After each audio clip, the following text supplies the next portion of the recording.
Good morning, everyone. If my mic is on, that'd be great. There we are.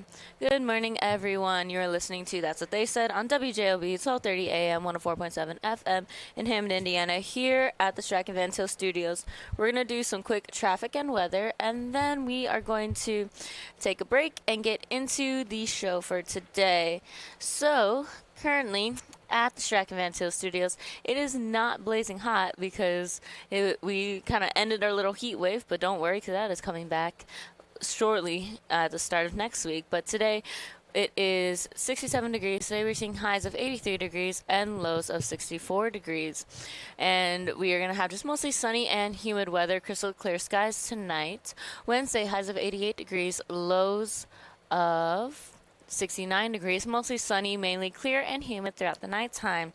On Thursday, highs of 85 degrees, lows of 68, shower and a thunderstorm with humid weather, and just a thunderstorm in spots just throughout the day. And this weather is going to continue kind of mid to high 80s as we head into next week, where we are seeing 90-degree temperatures. So we'll keep an eye out on that throughout the rest of the week. As for your traffic flow in the Northwest region, we do got some traffic on 80. On I-80 94 east before US 41 Calumet Avenue, exit 1. There's an accident. Left 4 lanes are blocked, and there is solid traffic. Expect delays up to 30 minutes. Again, the Gabers to the eastbound crash. I-80 94 west before US 41 Calumet Avenue, exit 1. That was reported and updated about 3 minutes ago. So we'll keep an eye out on the traffic flow again on 80 going east with that accident. 4 left lanes are blocked right there by Calumet Avenue. As for the rest of the traffic in the Northwest region, 65 going north and south is looking good. 90 going east and west is looking good. Chicago Skyway, toll roads are looking good. Lakeshore Drive is looking good, except there is an accident. US 41 north at 47th Street. Doesn't look like significant traffic. We'll still keep an eye on that. Bishop Ford and Ryan are looking pretty good. And then the traffic as you head into downtown is looking pretty good. So we are going to take a break. I see we got some callers, so stay on the line. We will take your calls after the break. We're going to hear some ads. Then we're going to get kind of settled in for the show. Don't go anywhere. You're listening to That's What They Said on WJOB 12:30 a.m. 104.7 FM in Hammond, Indiana, here at the Strack and Van Til Studios.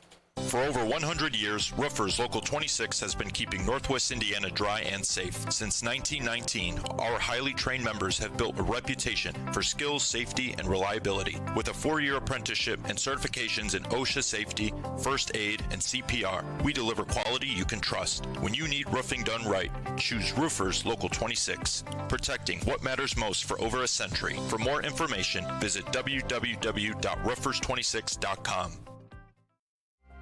Introducing Powers Health, a health system with a new name and a strong legacy of caring for families in our community.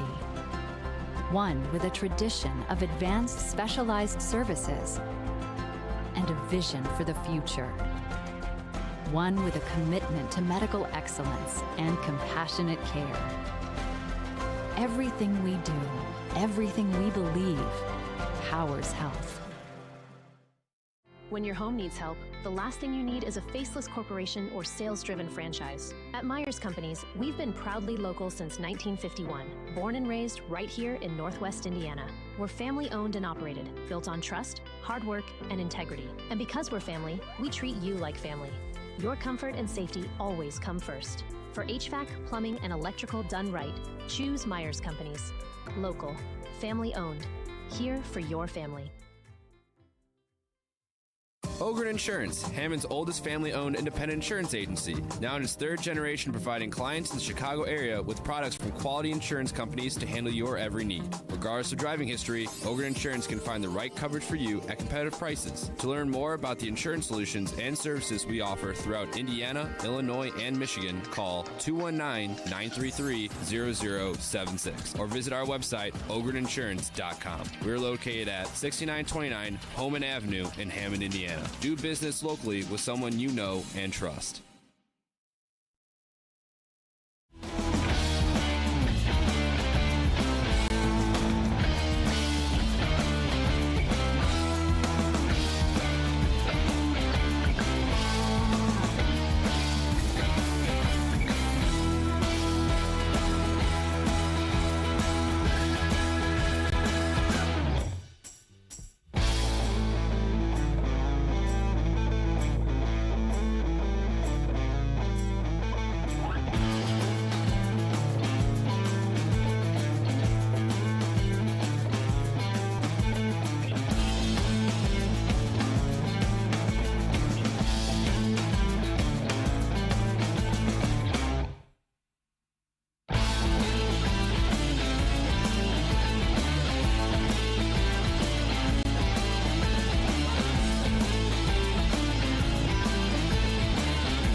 Good morning, everyone. You are listening to That's What They Said on WJLB 1230 AM, 104.7 FM in Hammond, Indiana. How is everybody doing? I am your producer slash co-host, Adriana Alvarez, joined here by... Good morning.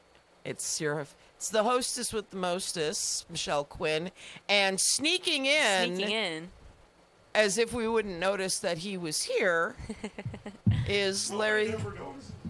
Yeah, is Larry the K. He is he apparently had a very good 4th of July weekend that he is, Sir, you're sitting in on the wrong side. I still have all my fingers. Excellent. I'm nub free. Nice. So that's good. That's always good. pleasant. I see. I have a PSA. Okay. It's your Yeah. piece. The 4th is over. No need to blow them off anymore. Larry. We're done. Larry. All the I know. fireworks. I was going to say, Larry. I didn't know if you guys were like very Halloween people. The moment 4th of July is over, Halloween. No. What's up? No, Like you have a Star-Spangled Coffin on your front porch all damn year. See, I like that. Stop with the fireworks. Yeah, well, look at our decorations, Larry. We're patriotic. I like it. Yeah, we've got it dragging on the floor, which that's what you're supposed to do. The flag is let it drag on the floor. But Who put it up? It doesn't matter. All right, nice backdrop. I guess, but Nice again, backdrop. I'm a little concerned that it's if we touch it. it's dragging on the floor. Freedom is hard, I guess. Yeah, apparently, Anyway. yes. Oh, well, whatever. Good morning, everybody. How are you? I got to get my headphones. Okay, get your headphones. That's cool. So, Go ahead, don't mind me. I was going to say, as we usually start the show off, we ask Adriana what she did because she's the one, that is youthful and has a life. So, please go ahead. Yeah, so I didn't really do much this 4th of July weekend because I think how all parents do to their children is that they scare them of, hey, don't be blowing up fireworks, don't blow your face off. So that, and also I see both sides of it, of don't blow your money up. And then I also, it's like, oh, pretty lights. But I'll watch other people blow their money up because I could see them from all angles. You just walk outside and you see fireworks all around. But this weekend we tried to go see fireworks, but they got canceled with the rain delays. So Okay, yeah. I was like, okay, no worries. I know a lot of fireworks shows got pushed back to Sunday, Right. and or they did them on the 3rd. Right. I will say I was trying to get to my friend's house on the 3rd, and all the roads are blocked off because of every fireworks show happening. Uh-huh. So we're taking like this alternate back road route to get to their house. Right. And I was like, okay, but we're watching the fireworks like in the car. So I was like, we got to see them. we're watching. Cool. Sure. But other than that, kind of stayed inside more so because alongside with fireworks, I don't understand why people like to shoot off their guns into the air. But see, it doesn't matter because then the bullets will end up in your roof. Yeah, it's either they'll end up in the roof, Or but unfortunately in your body. yeah. Right. So As did that's why happen I kind of like to recently. stay inside for 4th of July. I'll watch the fireworks, but then I'm just like, okay, I'm ready to go in. Mm-hmm. But other than that, nothing too crazy, nothing too eventful, just because it was just raining all this week. Right. Other than that, just great news. I was telling you earlier that we got 1 month until my brother's done with his boot camp. So we are super, super excited. We were so proud of him. Yep. We did get a letter in, and it was recently my mom's birthday. Shout out to her. Happy birthday, Mom. Happy birthday, and, Mom. My brother had everything set up before he left, so he sent her flowers. He was like, just go pick them up. And with a little note on it, and me and my mom make the joke that, you know how in any kind of boot camp, they give them nicknames. Every time. Yeah. So my mom's like, man, we're saying all of the names we call him that aren't tough at all. Right. It'll be like, No, Ma. he's Not like, Soldier Sunshine, get not over in front here. of my CO, Ma. He got her some yellow flowers and Nice. everything. So she was really happy to get that. We're getting some letters from him here and Okay. there, but I Does know he hate it? It's so funny because sometimes in his letters he'll be like, "So it's hard. Man, I feel sometimes a little over my head, and then I get my letters. He's like, I want to come home ASAP. Right. Right. Because he's like, he'll tell me a truth, but then everybody's like, it's okay. I'm doing it. I'm doing it. And which I'm sure he Yeah, is, he but is. still, It's that two things aspect can be of like, truths. hey, I'm a little homesick. I want to come home. yeah. Right. But I'm sure that he's doing very, very well. Well, good. So that was my weekend. How about you guys? Good. Well, so with the fireworks, I actually ventured out of my house this weekend. Shocking. What? I know. I was first, my bestie and I, we went to see her son play at Highland Fest before it got rained out the second time. And that band is? That band is Caught on Klein with Nick Kazanis, Mac Larson, Alex Akers, I believe, and the drummer, I don't know. And but the drummer seems to shift a bit. Well, so... But that's all right. Right. So, they were tight. They were. I was super impressed and did as much as I could to embarrass Mac, but he tried not to look at me, and that's fine. That's fine. We were under the. He's a professional. Yes, he is. Michelle. I know. He's not noodling anymore. He noodles all the time. Well, that's how you stay in practice, but you Yeah. know, he's doing it for money now. Well, I know, but he's immensely talented. But anyway, we were under the tent and we were very sweaty because the humidity was like 108. And I know. And so then the rains came, and then we went over to Julie's brother's house. So and he had immense amount of fireworks. And so we were, as I posted, because I posted one of the runs that he did, and sitting 250 feet away from where they're blowing off the fireworks, because John's got this massive backyard, is not the smartest thing, as we found out in Highland, because Highland had, I don't know if you heard, but They had an incident where the fireworks shot or something fell and then shot off into the crowd. No one was hurt. But, it was a little dramatic there for a second. But anyway, sitting under the fireworks, not the smartest, but really, really cool because, it was just sitting there and watching, it right overhead, and it's kind of coming at you and stuff, and, no weird substances, but it was really cool. Except like chemtrails? No, it wasn't chemtrails. Oh, that's yesterday's show. Never mind. Yeah. So, and then there was, you get pelted by detritus. I don't know if you knew this, but if you're sitting directly detritus. under, What's detritus? Well, the detritus is like the cardboard and stuff that blows up. Is that how you pronounce that word? Yes. Okay. What'd you think it was? I always thought it was detritus. No. Weirdo. Detritus. Yes. I don't know. It sounds like more like a disease. No. Welcome to Grammar Talk here on WJOB. Yes, your eyebrows will grow back, Bill H. Yes. So anyway, but yeah, that was fun. And then, Sunday I resumed my house rotting and stayed in. So Is that most of the time just rotting in the house? Yeah. When it's like this outside, I don't blame you. No. I don't blame you so much. No. So I just don't blame you. So that was it. So go ahead and what you got? I was just so the weekend. Let's see, the 3rd. I can't remember what I did Friday. Saturday, the 4th, I attended, as I have for many decades. Yes. Now, but continuously for quite a while. Yep. The Independence Park Children's Parade. I did a story on that in Munster, once. Indiana. I remember about 10, 12 years ago. I remember we did that story. Yeah. It was for the 70. Would it have been for the 75th? Must have been for the 75th.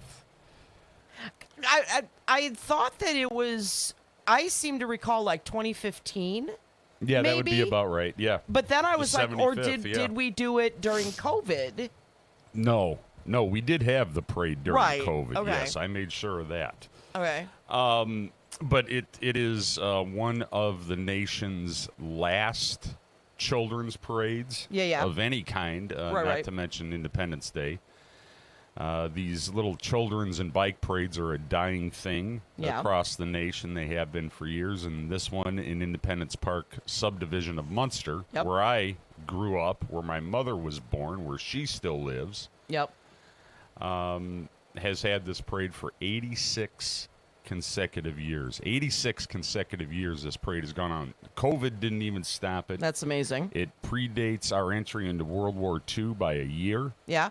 and it is still well attended. Sure. It is still very well attended. Some of the plans that are coming up for next year, it seems that the original ending spot for the parade is no longer going to be the case, so it had to be rerouted. Okay. Town Oh. things. Okay. So it had to be rerouted to Orchard Park at the corner of White Oak and Fisher, which is out of the Independence Park area. Watch out. Those park boys are coming into your suburbs and taking your homes. So what we're hoping to do next year, with the Munster Volunteer Firemen's Association, which hopefully we'll have Chief Hajduk on Yep. before too long. They sponsor the parade now. They took it over from the White Oak Association, Okay. which was a civic organization for Independence Park, Right. and that had lasted till about 2010 Okay. or so. So it's a nice tradition that keeps on going. I try to attend it every year and at least post something. Sure. It's definitely a hometown Yeah. Yeah. feel to Oh, yeah. it, and no matter what kind of crap's going on, it seems you got a spot. Yeah. At least for an hour or two to sit there and be a kid again and ride your bike in the parade or walk. Right. So many generations, it's almost a homecoming for some every year, because Sure. these are a lot of the old folks that are still living Sure. in the park. Yeah, yeah. Not the ones that are dead, but the ones that are Well, still right. living. Yeah. Yeah. Yeah. It's almost like a family reunion, because these are the parents of kids I grew up with. Right. Some are still living there, and some come back too, no matter where Sure. they're at, living in town now or otherwise, come Sure. back to watch the parade. We did that. Let's see. What else did we do Saturday? Nothing. We went Yeah. to the Y. We went to Oh. the Y for open swim. Ooh. Yeah, like some real, All right. real residents here. Excellent. That's what we did. And Saturday come and went, Sunday come and went, yesterday, and they're still blowing off fireworks. Did I say I don't like having those fireworks blown off? Well, I think it's especially I had Grumpy, posted. I'm getting old. Well, I don't know. I had posted my video of one of the runs that Johnny shot off, and I had someone, I'm like, this is the coolest thing, and then I had a woman from Scotland Really? that I'm acquainted with. It's like, no, it's bloody selfish. I'm like, yeah, it kind of is, because you're animals. I don't know about yours.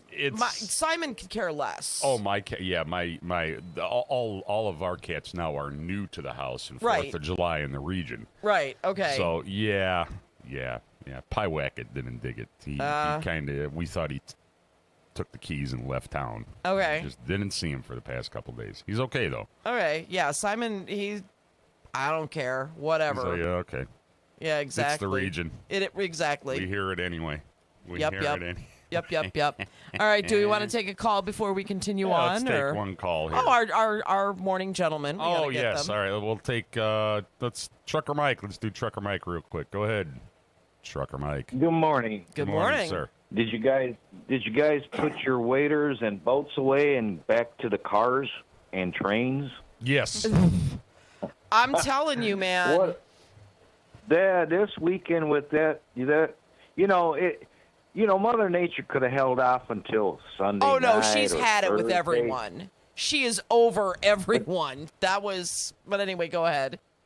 But some people still had a good time, even though Sure. they had to deal with the soggy weather. I mean, I was watching certain things, and everybody, our cookout, it was a cook-in Yeah. because we knew it was going to rain. A little thing. I put my cameras away. I made a promise to my wife. I says, 4th of July weekend, I ain't touching my cameras. Good. I'm staying home, relaxing. Sure. But it was, everything was so good, and but yesterday my plans changed because I was supposed to take my car and have something done. So I went over to the yard. I didn't want to go home, so Yeah, I called my boss. So I could take the students to go get tested. And so I get to the yard, and the instructor, he says, "Hey, McDonald's has got the not baked apple pies, the fried apple pies." I says, "Yeah, I'll go get you and I a cup of coffee and one of them apple pies." Because the only thing I liked about the fried apple pies from McDonald's was how they're a little crunchy on the outside. Right. I loved eating them. Well, I got him a coffee, me a coffee, one of them apple pies for me and him. Get back to the yard. I ate that thing so quick, and then I go to him and I says, "You know what? That thing was just like a taste teaser. You got to get about 4 of them to be good, Right.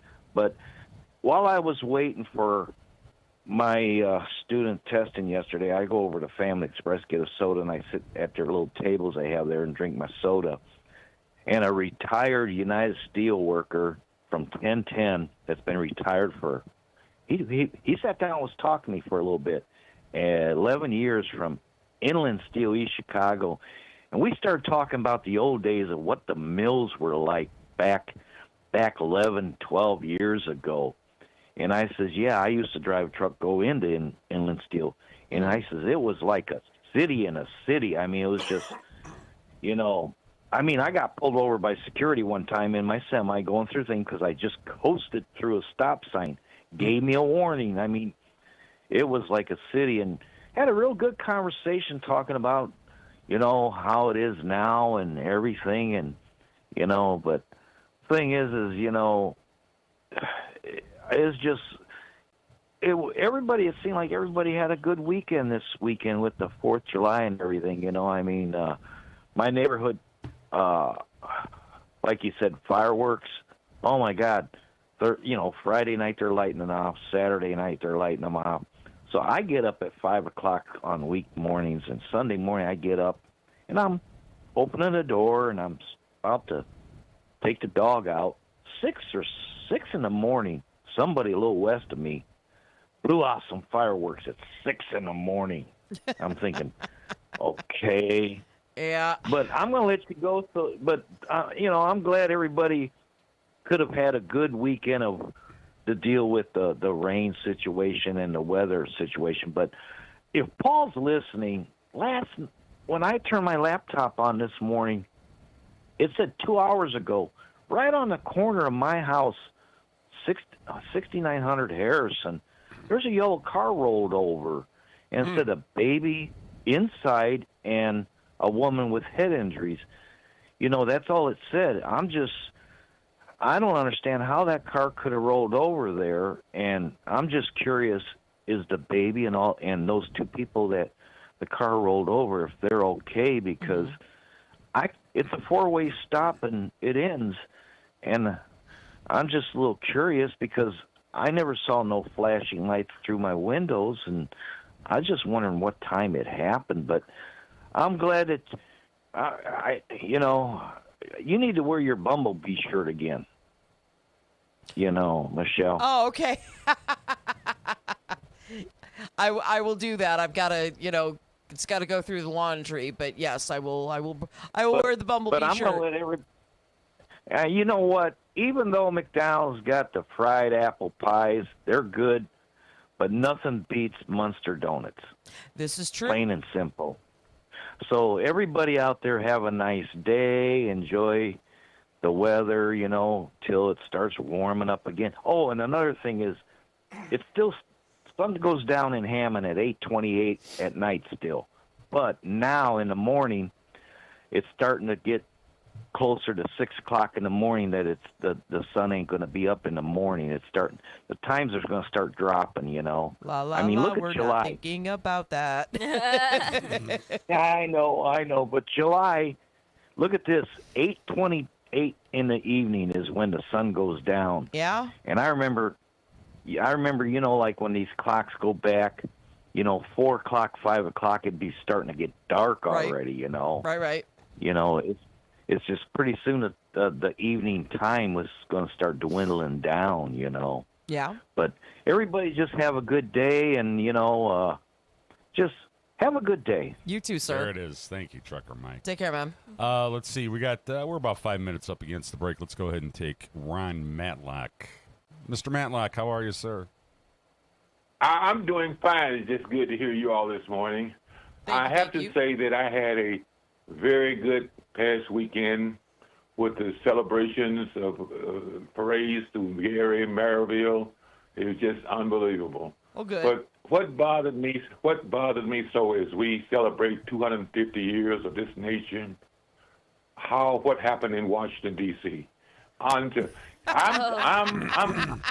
Yeah. I know you're laughing, and you know it's gonna bring about some talk, right? Mm-hmm.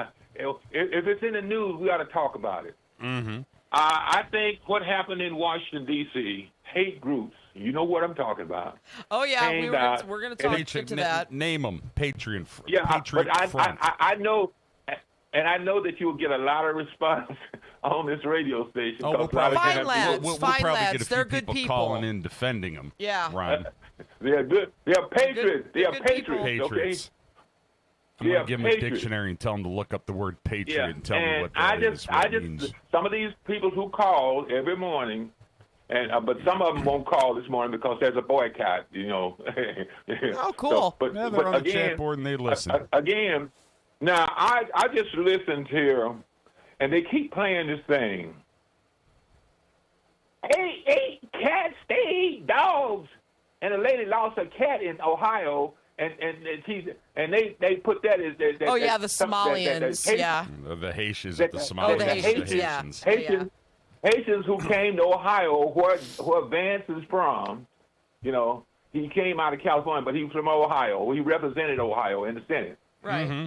And I would think, now he would say, no, those people, Haitian came there because those people, business people wanted those people to work, and they did a good job. They said they wasn't starting no trouble and anything like that. And then they came out with this catch.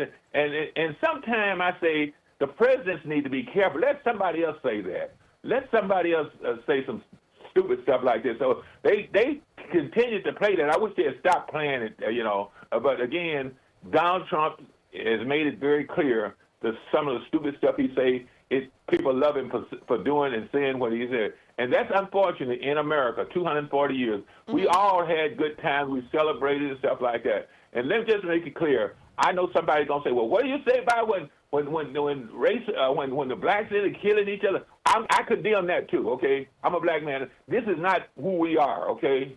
What's happening in the black community? And I'm coming forward with that. One reason why I say, people say, I'm going to say that I'm going to be fair. That what's happening sometime in the black community, Ron Matlock don't approve of it in terms of it. And this is not us. The vast majority of black people are decent, law-abiding black citizens, okay? Mm-hmm. So let's go there. Now, I look in Maine, the Democrats have pulled their plug on Graham Plattner. I swear to God, if he doesn't resign today, Yep. Swear to God. Yeah, Plattner needs to go. Yeah, and also, sure. Can I tell you, I've been yelling out about the guy for months. Larry. Yes, sir. Larry, and he's a Democratic Larry. I know. So no, I'm aware. Right, I'm aware. No, I don't care about the party. If there is, but if there are allegations, say, something needs to be said and done. Yeah. And at this point in history, it's time to get out. Yeah. Yeah, Larry, the reason I said he's a Democrat because sometimes people say, y'all cover, we don't do that. They cover for the pedophile in chief, Ron. That don't bother me one iota.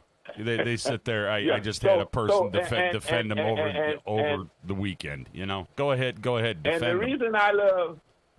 reason I love talk show so much is that you have people, fair-minded people. They're not fake news. They people like Michelle and Larry and those and Andrea.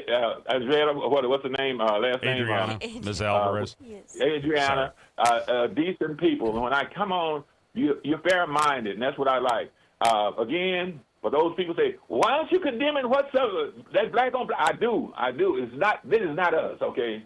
And should do. But by the same token, the president needs to set an example in Washington, D.C. What has he said about these people? Oh, they're patriots. They're patriots. Well, they basically go against blacks, Jews, and all those people who did that thing. So I'm just simply saying that's just kind of messed up thing in a national scale to me. But again, we celebrated here throughout Gary, Indiana, and we celebrated the birth, the 250 years, and we did it peacefully, and it was lovely, and we will continue to do that. So with that, I'm going to say, but again, they need to stop now. We got a situation in Texas, Tellurico. I don't believe that we will probably win the House or the Senate because right now they really going at those people, and I think Tellurico is a pretty decent individual from Texas. But again, they will find everything, including he's gay and everything else. What? Who cares about? I mean, I don't care who you love, how you love. Let's put it this way: I believe a man and woman. I believe that, but I'm not going to discriminate and castigate some of these people who think differently. So with that, y'all have a great day. But I'm sure it's going to open up the line. I'm sure you're going to have a good show this morning. You have one anyway. But y'all have a great day. Yep. Take care, man. Y'all have a great day. It Okay, is. we've got break time. Yeah, let's take that break. It is 6:32 a.m. AM 1230, 104.7 FM. WJOB, the bright spot on your dial. That's what they said.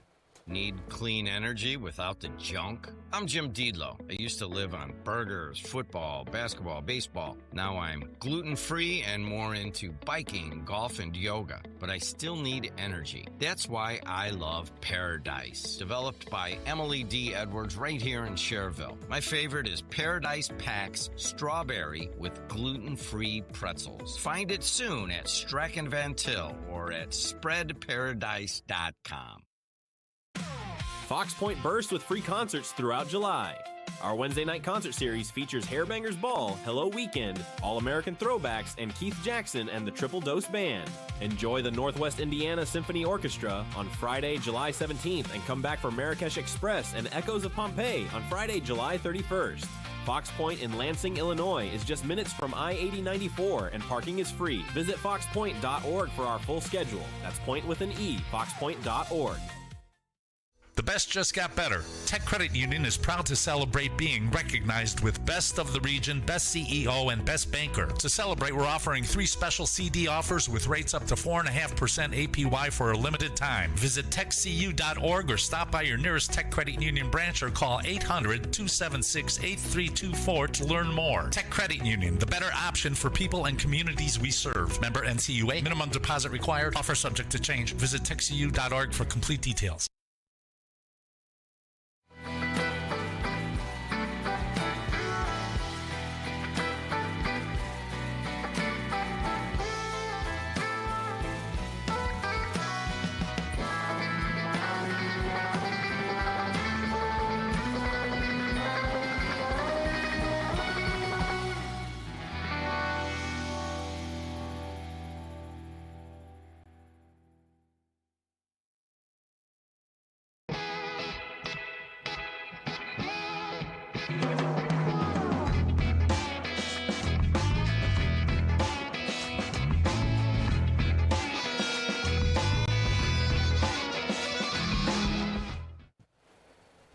Good morning, everyone. You are listening to That's What They Said on WJOB 1230 AM, 104.7 FM in Hammond, Indiana, here at the Strachan Van Til Studios. Before we get started, we're going to do a quick traffic and weather update. So for traffic, we still got that accident there on I-8094 east before Calumet Avenue.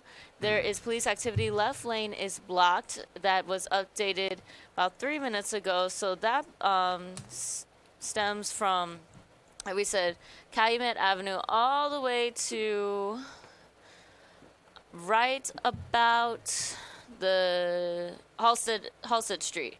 I was looking. I was like, "Where is this at?" By Halstead Street. Just had to make sure. Yeah. So that is gonna cause a lot of traffic. It says delays up to about an hour, and then we still have that Gabridge to the eastbound crash, I-8094 by Calumet Avenue. So going eastbound, it is from Calumet Avenue to Halstead Street. Going westbound, it's just a little bit of stop-and-go traffic from Calumet to Klein a little bit there. As for the rest of traffic in the region, 65 going north and south is looking good. 90 going east and west is looking good. Chicago Skyway's looking good. The connector of the Bishop Ford, Dan Ryan, is looking great. Lakeshore Drive is looking good. Downtown area, not too bad. As for weather, it is not blazing hot, but it is still humid in the studio, but that's okay. It is currently 69 degrees here in Hammond. We're seeing highs of 83 degrees, lows of 64, mostly sunny and humid. And then we are seeing crystal clear skies tonight, so people will more than likely keep blowing up them fireworks because of the crystal clear sky. Gotta get it out of our systems. Gotta blow that crap up. Yeah, Wednesday, highs of 88 degrees, lows of 69, mostly sunny, mainly clear and humid. Thursday, highs of 85 degrees, lows of 68. Shower and thunderstorm in spots just throughout the day with humidity. And as we head into the weekend, into next week, we're seeing the 90-degree temperatures once again. Boo. That's all for your traffic and weather. Let's get back into the show. All right. So let's see. So local shenanigans. What's been going on? Sure. Well, first of all, we can go back to the Highland Fest because we already talked about the fireworks mishap again. No one was hurt. It was just something that kind of happened, a freak accident.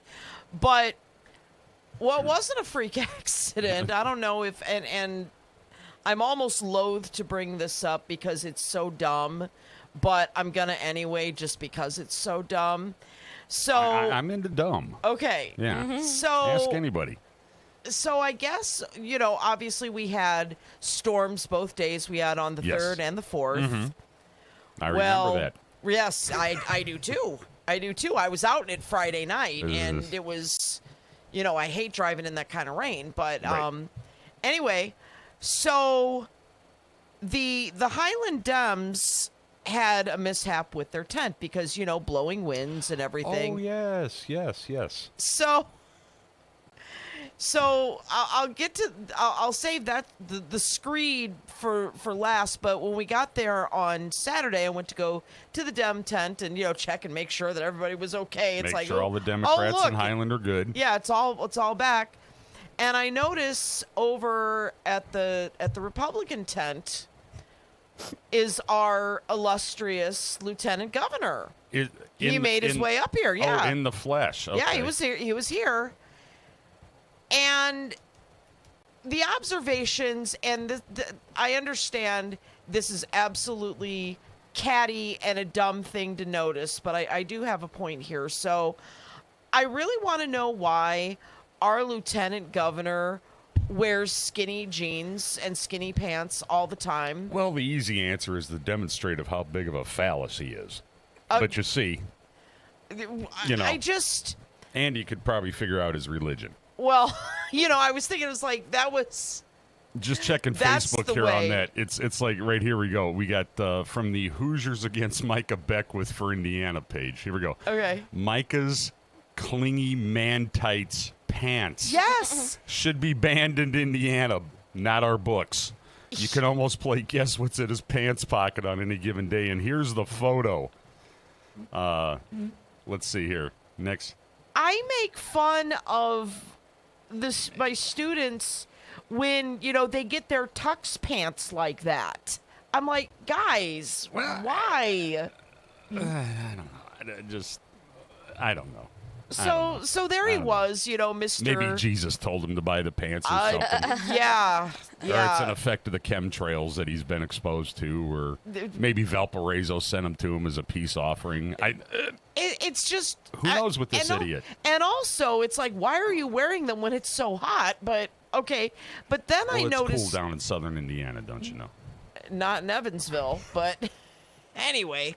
So then...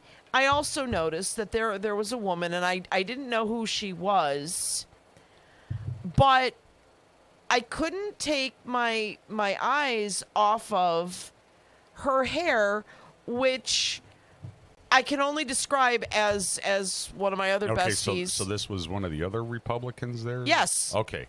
And her hair... this is kind of important. Okay. My one bestie's friend's mom refers to it as menopausal red. Okay. You just looked into the camera as if it was like The Office. Are we on this one? Which one are we on?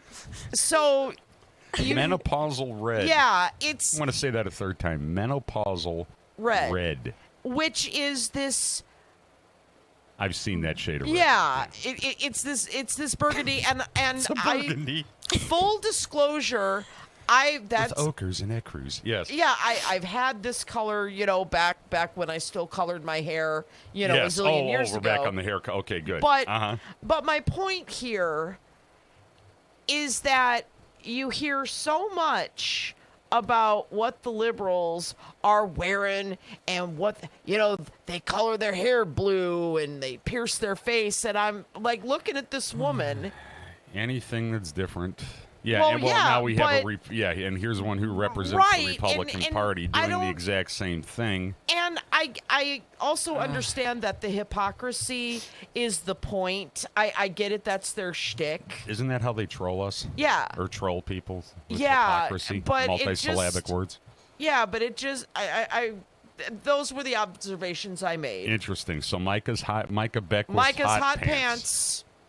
And, Call him old Rolly. Yeah. Roll quarters. There you are. So, but the other important thing about this was after the first storm came through, I guess the Dems, their tent, they had a little problem. Like many others. Well, one of the candidates writes this screed, and I won't read it. Well, the gist of I think I saw this. Yeah. So the gist of it was, look who's still the standing. The Republicans are standing strong in the storm. The Democrats, they blew away. For real, people. Well, for real. That is the pettiness of politics. Yeah. Hey, Republicans, did you go help? Did you go help the Dems put the tent back? They may have. Who knows? No, you were there, didn't you? Well, you didn't. I didn't. It's just I made the assumption a lack of everything and how it filters down and all that other good stuff. Yeah. Well, I say this. I naturally assume. I'm sure Democrats have done that too across the nation, where they wouldn't help pick up a Republican. Sure. Sure, but my hand is always out to the Republicans, of course. If you're on the ground. Let me help you up. Cool. Tell you about the saving words of Jesus Christ. Sure. All that other good stuff. Sure. All that other good stuff. 643 in the region. But yeah, just the dumbness, man. It's the pettiness, man. It's the pettiness. I didn't do any fireworks shows or anything. I don't do those things anymore. Sure. I really did not see, except for online, and nobody I knew that I encountered over the week, negative attitudes or anything like that. I didn't encounter the Democrat-Republican war that's going on. I could only hope our side wins. That's all I could say on that. That's all I can say on that. Coming up at 7 o'clock, we have an author, former physician's assistant, EMT, and firefighter who was present at Ground Zero at 9/11. Yeah. Guy I met last summer at the Printers Row Lit Fest. Yeah. In Chicago. A gentleman by the name of Adam Axler. We'll be having him on. Cool. Around 7 o'clock for an interview. Excellent. Talk about his book, American Triage, From 9/11 to Fahrenheit 451. It's a short read, but it's a good read, and we'll be having that interview right around 7 o'clock when Adam calls in. Cool. What else has been going on? Cool. What else has been going on? Nazis in Washington again? Yes. Is that what's going on? Patriot Front from Texas. Nazis. The Patriot Front. Well, first of all, should we scream some more about Plattner? Let's do that. Hey, Plattner. Get out. Just get out, dude. Get out. This isn't the 70s anymore. This isn't the 80s. If allegations are being made and you have spent this long denying these things, maybe it's time to try a different tack and just get out. I personally, what is he even running for? Senator? He was running for senator of Maine. Yeah, against there it is. Susan Collins. I'm concerned. She's Collins. Always concerned, yes. Yeah. So, we have this, and yes, for what goes for one side of the aisle always happens on the other. That's just a fact. But in this day and age, it has to be said, hey, you're being accused of this. Either get that, get that adjudicated. Yeah. As quick as you can. Get it figured out as quick as you can. But in the meantime, these allegations like this have been going on for a few months now. Mm-hmm. It seems there's some legs behind them. Mm-hmm. Get out of the damn race, man. And I would say that to any politician. I feel it's a shame I have to say that on the airways. It's a nasty thing as it is. Mm-hmm. It's a shame I have to say, for the benefit of listeners and other people out there, that it's a Democrat, it's a Republican. Well, I'm telling you, as a registered Democrat, pervert. get out. It's a pervert thing. We don't need you. We don't need you. We already have a president who's mentioned in certain files 38,000 times. Yeah. Okay, and what's happening there? We don't have a good example to look at Washington. Okay, man. Mr. Plattner, if you're listening, and why would you? Right. Pick up the big boy pants and quit. Mm-hmm. Get it done, and hope for a second chance redemption if things aren't as they, if things get adjudicated to be as they are, are or aren't appearing. No, just get out of it, dude. I've been talking for months. A man that would tattoo a German Totenkopf. Get that? That's. I've been complaining about him since then. Yep. And my whole point. Well, in that too, Hegseth and his Crusader crosses. Well, get out, dude. Get out.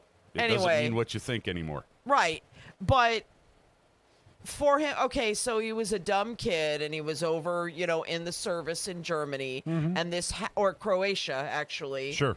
And they had Nazis too. Well, indeed. So he gets it. But when you find out, you cannot tell me in the 20 years that, he's been out, that you didn't know what this is. Nobody ever saw it and said, hey, that's the death's head. That's, You probably don't want that. I saw that in a movie. Right. So, and, the only reason you're going to get it done is because you're running for off. Man. Hey, no. Just give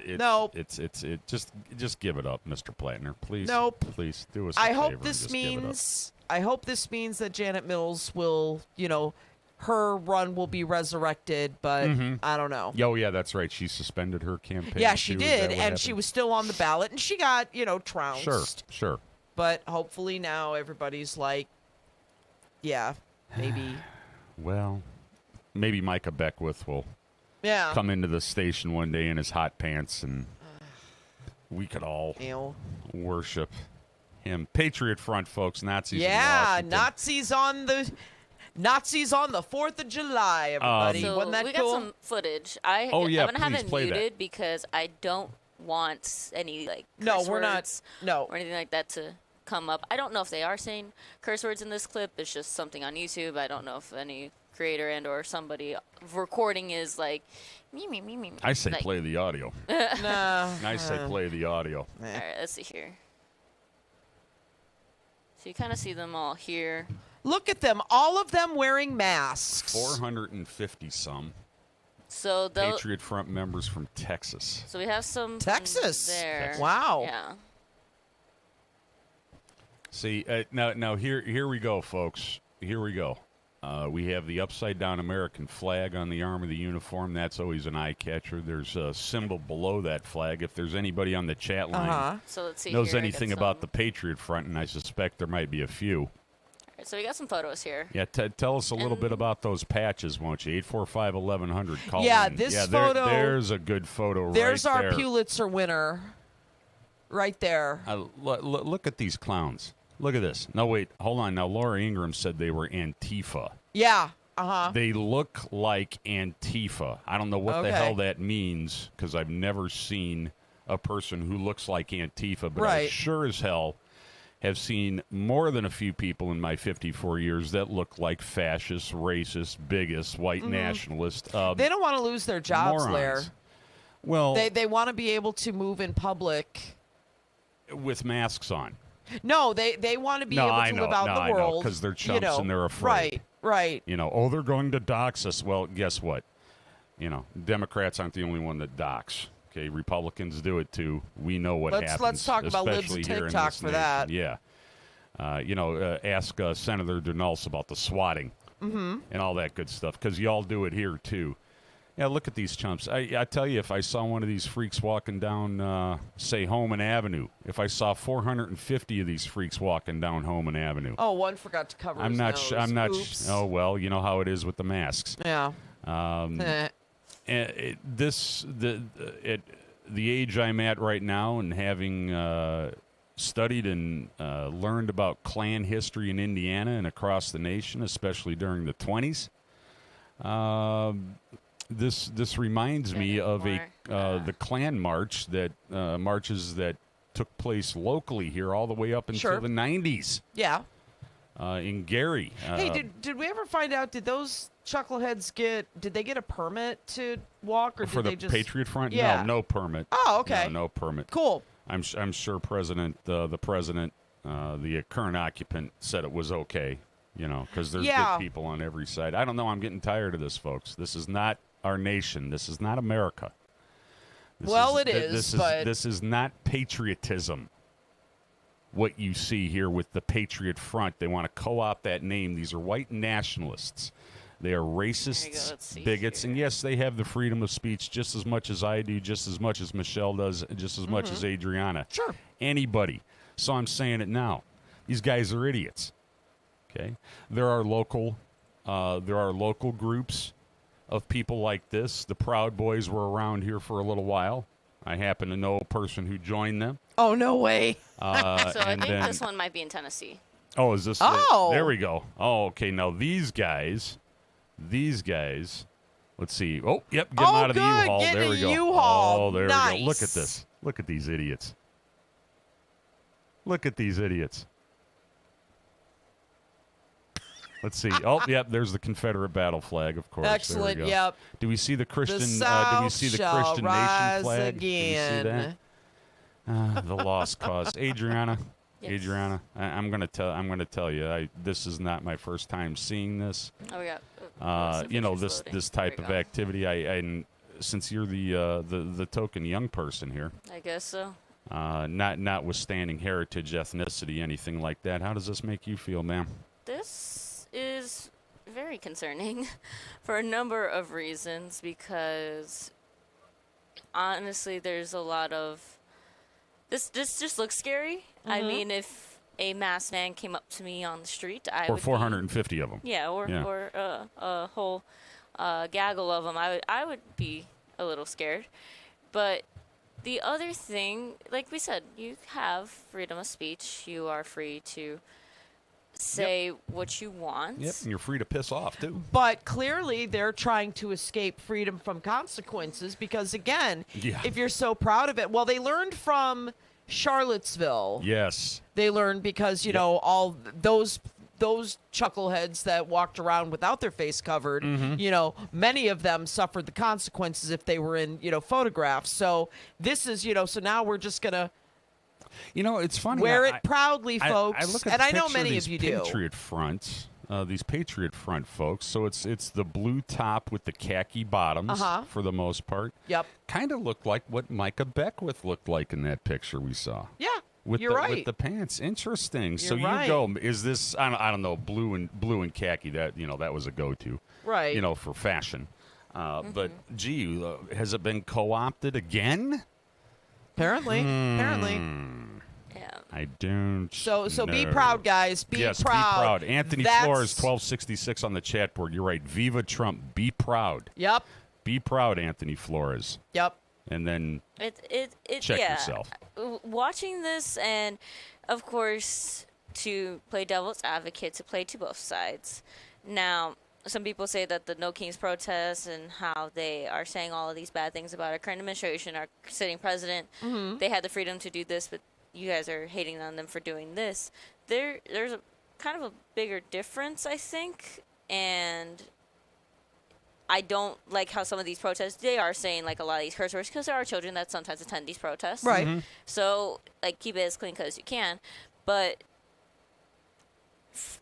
we already got a defender right yeah, here. but I think here's the whatabouts. Like, I think it's more What so about that... what about the No Kings? They blocked the road. Go ahead, Adrian. I'm sorry. No, you're fine. So we see these masked men, and there's all this talk about ICE and how they tried to sign a law saying that immigration, people who work for immigration should not have to wear face coverings and need to wear body cams and stuff like that. And then like that all denied. police, right? That got denied, correct? Yeah. Okay. And so we're seeing this. I don't know if they're trying to make fun or how you said they cover their face so that way they don't get fired at their jobs. Yes, that's the only reason.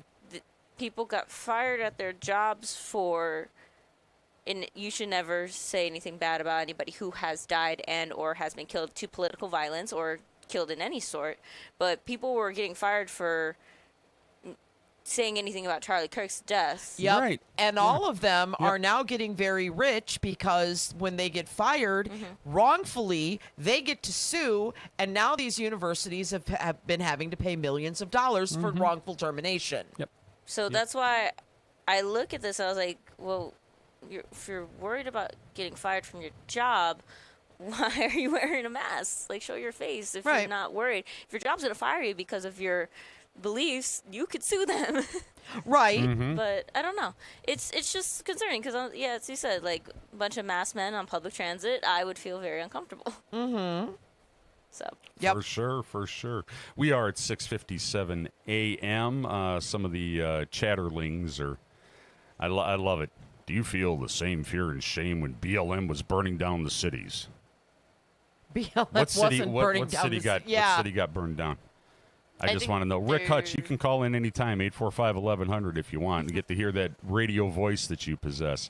We got Adam Axler coming up at 7 p.m. Is he in the queue? AM. Yes. Or it's 7 a.m.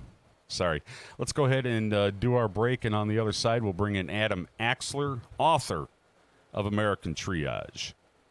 Head on over to St. George Greek Orthodox Church in Cherville for Greek Fest 2026 on July 16th through 19th. Come and enjoy the Greek experience with delicious foods like lamb, shish kebab, Greek chicken, spanakopita, and many desserts, including our delicious lurkamades. Check out our drive-through options. We offer free admission, music, dancing, and a $14,000 raffle. Located at 528 West 77th Avenue in Cherville. For more information, contact the church office at 219-322-6165.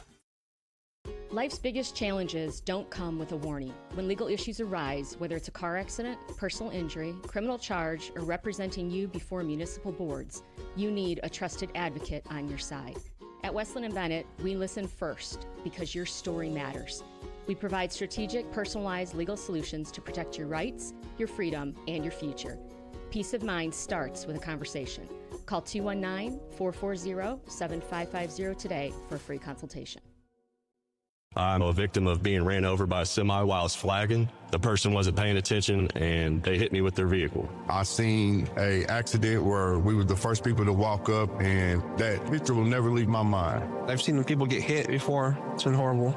Construction zones on roadways and bridges are more than just cones and equipment. They're the workplace for thousands of dedicated union laborers. Everybody has a family that they need to get back home to, so please just pay attention to us out here while we're working. We all have family, and I know it's a pain in the ass, but we're trying to make the roads better for y'all. We're doing this for everyone. We're hardworking Hoosiers, just like you, and we all want to make it home safely. People would just take a couple seconds to pay attention. Be aware where we're at, where the cone zones are at. We're all in this together, and we're all just trying to be safe. This is Brian Short, business manager for the Indiana Laborers District Council. Everyone deserves a safe place to work. Do your part in the cone zone. Slow down, save a life.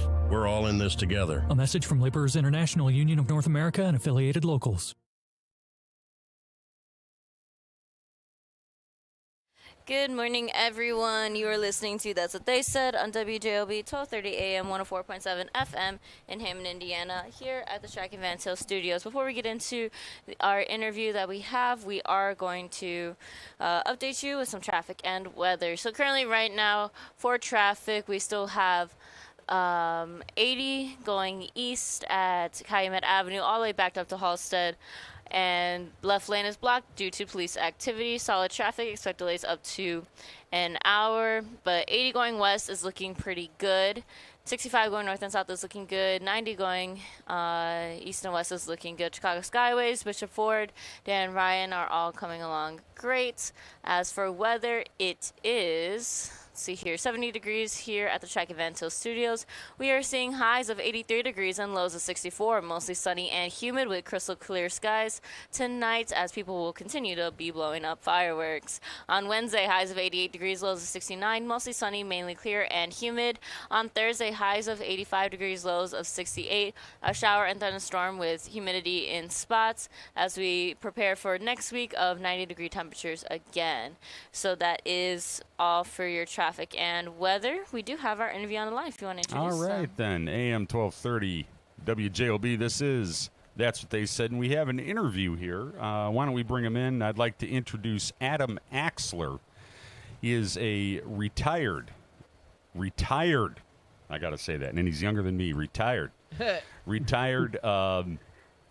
paramedic, retired firefighter, retired physician's assistant, and enjoying a second career as a collectible book dealer. Oh, nice. Author nice of to meet you, American Triage, from 9/11 to Fahrenheit 451, ladies and gentlemen, Adam Axler. How you doing, Adam? I'm great. It's great to be here. Thanks for having me. Great information. I appreciate that. Adam, I met you last year at the Printers Row Lit Fest with, I'm just going to say it on the air, Whiskey Tit Publishing. Woo! Yes. Yeah. And they are the publishers Yeah. of this book, and they had quite a large tent. And folks, don't let the name sway you from the fine offerings they had, because this is one fine book here. Being a former firefighter, I read this book with motivation. I'm going to say that, motivation. And it, even though, Adam, you and I have had two very different life paths, we do have that common denominator in emergency response, and I felt that your book was speaking to me personally, which is a rarity for me when I read. So all that aside, why don't you let us know who you are, what you've been doing, why you did it, and we'll go on from there, sir. Yeah, sure. First of all, I'd like to thank you, Larry. You know, you were literally the first person to pre-order American Triage after I met you at Printers Row. And because you were so gung-ho about our meeting, that was also the first time I was meeting my publisher in person. So because of meeting you, I was actually able to move up my launch date by about 3 months. The original plan was to release the book because of the tie-in with 9/11 around August or September. But I said, hey, what are we waiting for? We got people who want the book now. So I was able to move the launch date of the book up for about 3 months. So thank you for that. Oh, you're quite welcome. We see up here on the board you have your book tour. You'll be in Mount Laurel, New Jersey. It's second time books coming up. Cleveland, Ohio. Let's get down to the Chicago. The Printers Row Lit Fest again, September 12th and 13th. You'll be there. Will you be doing a signing at these events? Or let's say at the Printers Row Fest? Printers Row, I will be again with my publisher at the Whiskey Tit booth, and I'm waiting to hear back. I may also be having an event with another author who's written a great book as well about her time with social services and child welfare.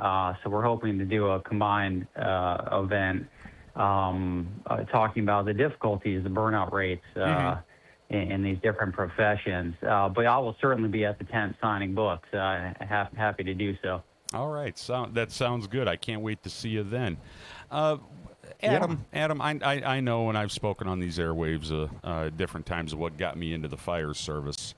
What got you into the fire service and then and emergency medicine and services? Start at the beginning as a young lad in Cleveland, I believe. Yeah. I grew up in Cleveland on the east side in Shaker Heights, and after graduating college, I was looking for something exciting to do, and like a lot of young guys, fighter is an adventurous, physical job. You get a lot of days off to do your writing, reading, and explore your hobbies. And then you get into it, and you realize now a lot of the fire service in suburban areas and in the cities is actually EMS. So you start by going to EMT school and discover you love it, and cardiac arrest and car crashes and all the exciting stuff. And then you go on to paramedic school so you can start IVs and intubate, and that's how it gets started. So that was my start as a suburban firefighter medic. And then, I was nationally certified, and that allowed me to jump over to New York and work in the big city. And tell us a little bit about your time in New York, please. Yeah, it just so happened. I always wanted to be a Chicago firefighter. Over in the Midwest here. That was always kind of like a bucket list thing. So you end up in New York. What's it like?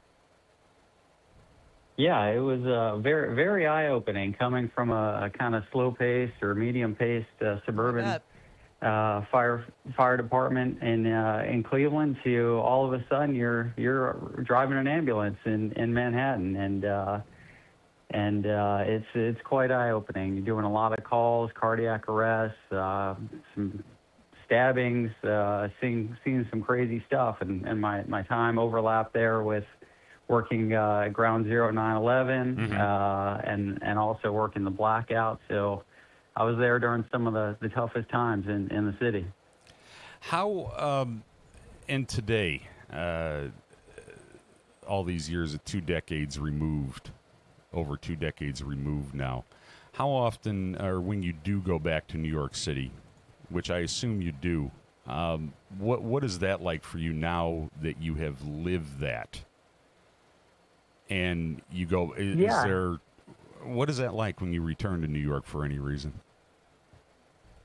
Yeah, actually, it's been a long time since I've been back, over 20 years. That's where my wife and I live for a long time, and I'm really proud of my time as a medic, and certainly my history of working 9/11. But yeah, it took me a long time to get back. But I was back recently, this past March, for actually to support my publisher and friend who's having a reading event, and I've got some family there. My aunt is an artist in the city.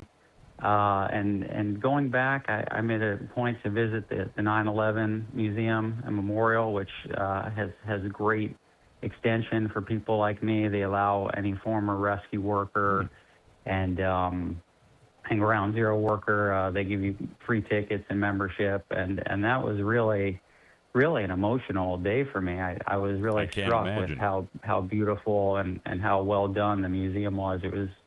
They really honored people like me in an incredible way. So that was an intense but really important part of the trip. I can't imagine. Like I said, when I was reading this, I wasn't there. Obviously, I wasn't even in the fire service at the time. I had left in 1999, but I just felt, and I think a lot of us who work in firefighting, or who worked in firefighting, even if you didn't, you felt, I don't know, you almost felt a unity, but in sadness.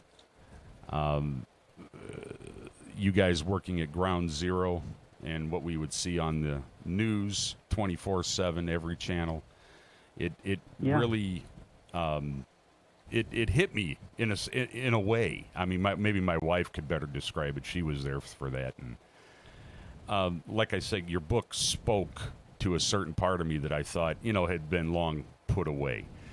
To get on to some lighter fare, your experiences as an EMT in the ambulance and as a PA, we hear they can be funny, especially when you look at the absurdity of the situations you would find yourself in.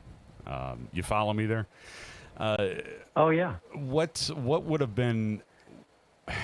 You went through so many in the book.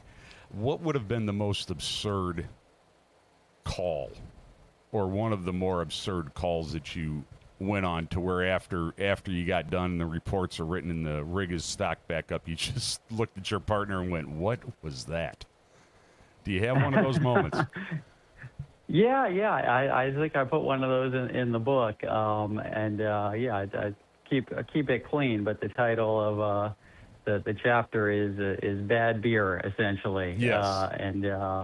They were called to what we thought was probably an elderly lady who had probably passed away. Her neighbor hadn't seen her in a couple of days. The smell coming from her apartment was not great. We had to have the fire break down the door, and we find her passed out under a mountain of beer cans and liquor bottles. Her face was stuck to the door.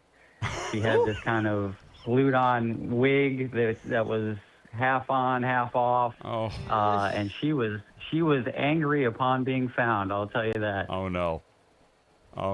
Well, I would ask angry how, because was she just mad at being woken up, or was there something deeper there? Yeah, it was like poking a bear, or as I call her, the inebriated elf, I believe, in the book. Woo! So, she was not happy to see us. She had more curse words than any partner I ever worked with, she was not happy to have an IV, and of course, as life goes, she was in pretty good shape. Her vitals were stable. She was just angry and very upset that she wasn't going to get a beer shortly. Oh my god! And about how many times did she ask for a drink? About every 10 seconds. We had a similar patient that I could talk about, but this is about you, so we'll continue with that. 25 years covering fire department, paramedic, and physician's assistant. My nephew Ethan has recently completed a PA degree, a physician's assistant. Oh, congratulations! Degree. And I think, thank you. I'll pass that along to Ethan. A lot of people, it seems, do not know exactly what a PA does. And what is it you do? Yeah, that's a great point. And we kind of get lumped in as this kind of, hey, you're obviously not a doctor. You got more training than a nurse, maybe.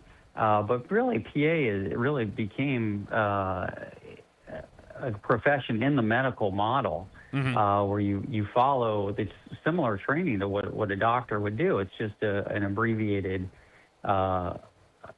history, so you can get started faster. But really, there's nothing I wasn't doing at the urgent care, especially that the doctors weren't doing. I started with a cadaver lab in school. Wow. You get that kind of intense anatomy and physiology. You get great pharmacology background. You learn how to suture and do all the procedures. So that in of itself, it's different than nurse practitioner, which is the nursing model, which is why you see more PAs in surgery and the ER, because the training is different. Interesting. And now we're seeing as medical school rates, admission rates plummet, and the kind of loss of respect for the profession, PAs are more in demand than ever. I believe it. I see a lot more people going into that specifically, for sure. You have a very, I got two or three more questions here for you, and we're going to let you promote for sure. You wrote in your book that after all of the experiences you have had in emergency medicine, first responders, and especially at Ground Zero, that you feel that you do not have any kind of PTSD, or at least the kind that bothers you. Can you tell us a little bit about that? You and I talked about this yesterday and prior. I could point to spots in my firefighting career in the vanilla village of Munster, Indiana, little town, where I saw things that I still, decades later, bother me at times. It's like, oh my God, I wished I hadn't have seen that. I know you had those same feelings. I think those feelings are common across the spectrum here. But how do you get out, especially of what you have experienced, without any kind of PTSD diagnosis? How does that happen? What did you do to keep yourself healthy, man? Sure. Well, it's a great question, and I feel very fortunate when I look back, and I do reference this in the book. I'm part of the World Trade Center Health Registry. We do surveys periodically to keep track of our mental health, our physical health, and the stats aren't great. A lot of people who saw what I saw were to this day very, very much affected emotionally and physically by what happened. I was just fortunate that I got out of Ground Zero without lingering too long. I had a great support network from my wife, my family, and the book, even though it's coming out now, it kind of started as a series of personal essays and anecdotes, a frustration diary of sorts. So writing it was certainly, not cathartic, but it was emotionally helpful in many ways. So some of the things, like you said, it doesn't matter where you start or where you've worked. If you're in EMS, you're going to see some things that most people couldn't stomach and would have a hard time swallowing. That's we're getting there. Sorry. Go ahead. I didn't mean to interrupt. I was just very excited at that blurb you ahead. got. The Paul Giamatti, and that's a good segue because that's the next question. I asked Adam this yesterday. So the one as I can't say enough about the book. I compare it to a report from Engine Company 82, which was a groundbreaker for a peak in the life of a New York City firefighter. I think it's its spiritual twin. Yeah. But the one thing, one of my favorite character actors, Paul Giamatti, has a blurb on the back. It says, if Charles Willeford or Philip K. Dick had worked in American healthcare, they might have written a memoir like this. How did you get that? I put Paul right on the front. Yeah, I'm sorry, it is on the front. I apologize. Yeah, it is. How did you get Paul, that's for sure. How did you get Paul Giamatti to give such a good quote, aside from the stellar writing you have? Well, thank you, and like you were saying, Larry, it is really important. Because the quote on the back is actually from an OB who's got a fantastic memoir out now, yes. and she says it's the book is an homage to those of us in healthcare, and that was really an important part of writing this. That the people, like you said, you feel like, hey, this is talking to you. But Paul is,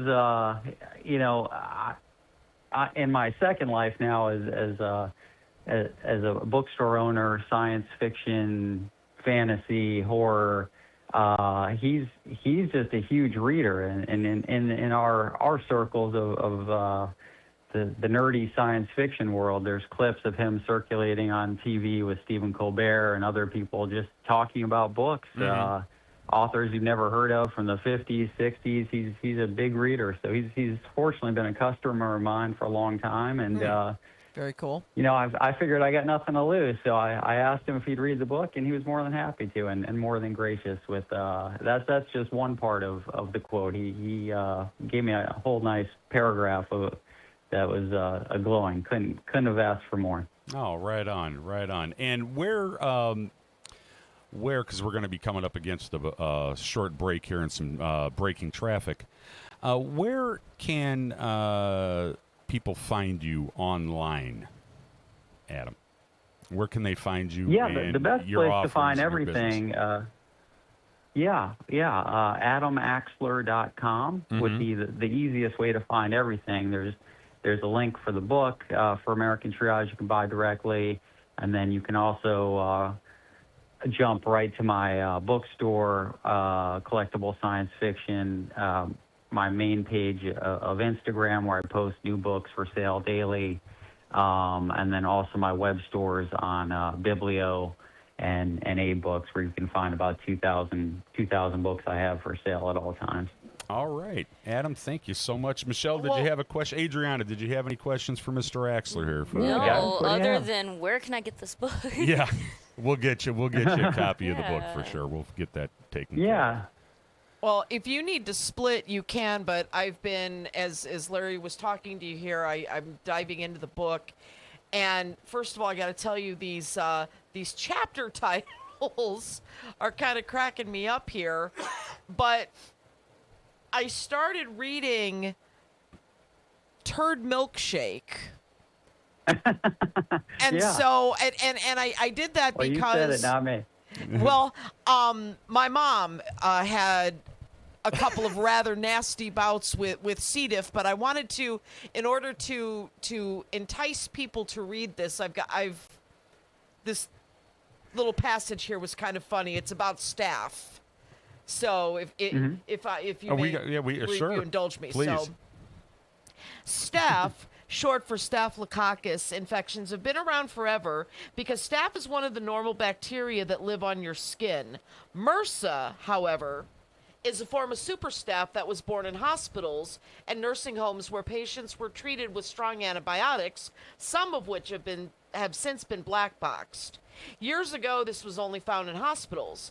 Now I find myself in the procedure room several times a month draining MRSA abscesses. Not only is MRSA now community acquired, but it's virulent and extremely contagious. It's not only little old ladies who scrape their shins coming in a week later with this infection. It's young, healthy men sharing a locker room at the local gym. It's high school wrestlers who share a dirty mat. It's mechanics sharing tools at work with open, dirty wounds. And it's entire families coming in with pustules all over their bodies from sharing a bathroom and not taking proper wound precautions. Many patients think they've been bitten by a spider or have a little rash. 3 days later, they have a huge cyst on their forearm or thigh. So please don't be offended when you tell me, "Hey, doc, I got this red thing on my butt," and I don't shake your hand. I just thought that, I'm like, yeah. For sure. Oh, well, first of all, For I hope your mom was okay. You point out well, we have kind of these super infections now, which have been created from overuse of antibiotics and lack of proper treatment. So yeah, that is if you're into science fiction and some of your favorite writers have crazy titles, it reminds you it's very important to title everything with a unique. Oh yeah, unique chapter the hook title. is hilarious. I mean, let's see if there's anything else I could say on the radio. Oh, you could read the whole thing on the radio. Who cares? Okay. I put, Well, the yogurt chapter, perhaps. yeah, I put yogurt in my vagina. Case study. I'm tweaking, brah. I bet my you God. see a lot of that. Oh my God. I will say, as you're reading that, I looked at the website here that you have that you had shouted out to people, and I love the part here where you have the reviews of the book that some of these individuals have put, and a lot of these are really good. As we just read that part, Right. one that kind of stuck out to me was American Treehouse gives me the gift of laugh out loud moments that perhaps resonate most with those of us who have shared similar years of work in the trenches. But more than humor, the vignettes of patience force us to look eye to eye with the current state of medicine in America, which is at times bleak. Axler's book is a homage to the people who care for us and also call to action. So I was like, with the humorous aspect of it, it's still like this is amazing information. I laughed. I cried. Yeah. I mean, that's if I'm going to distill That it means the down book to did that it well. for sure. And there's so much more to it. Like, this seems like a very amazing book. And the title, I have to give you credit for, is very eye-catching. Yeah. Especially Yes. especially for the part of, like, Fahrenheit 451 being Mhm. a banned book.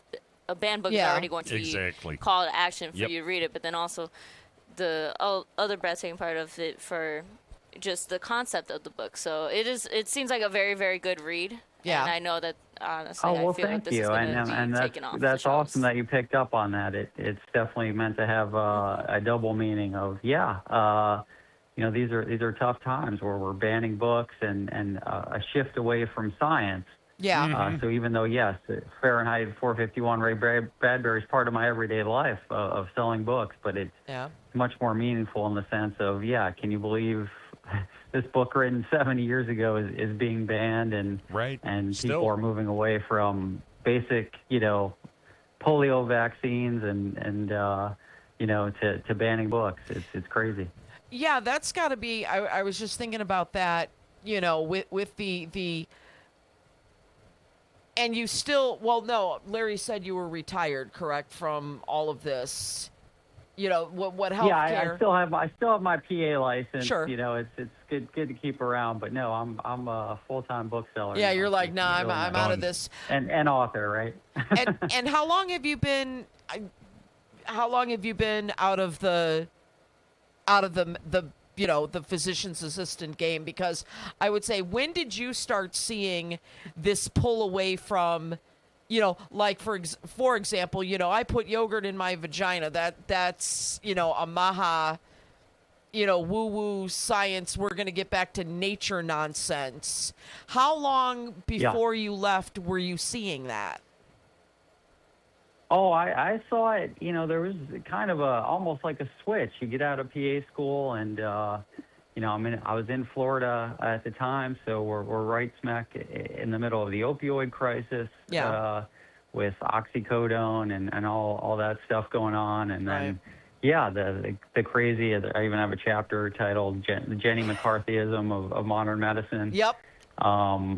Which, apparently I'm not the only person who uses that term. I spoke with the head of Vaccinate Your Family, and, that's kind of what they call some of the craziness going on now. It's been around. It is kind of really in the early 2000s, this kind of shift from evidence-based medicine to corporate for-profit consumerism and pseudoscience. It's started seeping in, and it's never left, unfortunately. Agreed. Adam, thank you so much for calling in. Adriana, anything? No. Anything, think Michelle? You guys covered it. No, I'm good. That was pretty hilarious, and Thanks we probably shouldn't be shaking hands anyway, but that put the fine point on it. Right. Adam, thanks for calling in. You can find. Thanks so much for having me. This has been great. Hey, anytime. You can find American Triage at adamaxler.com. or at collectiblesciencefiction.com. I highly recommend you pick up that book. It's a good read, and it will speak to you in some way, shape, or form. Adam, thank you so much for being on with us. Take care, man. Enjoy your day. Oh, take care, and looking forward to seeing you in September, Larry. Yes, sir. I'll be looking for you. Be safe, sir. Take care. Bye-bye. All right. Ladies and gentlemen, we do have a traffic update. We held off on this since about 7:09. It has been reported that I-80-94 eastbound is shut down in the eastbound lane near Calumet Avenue for an interstate shooting investigation. We are safe at this time.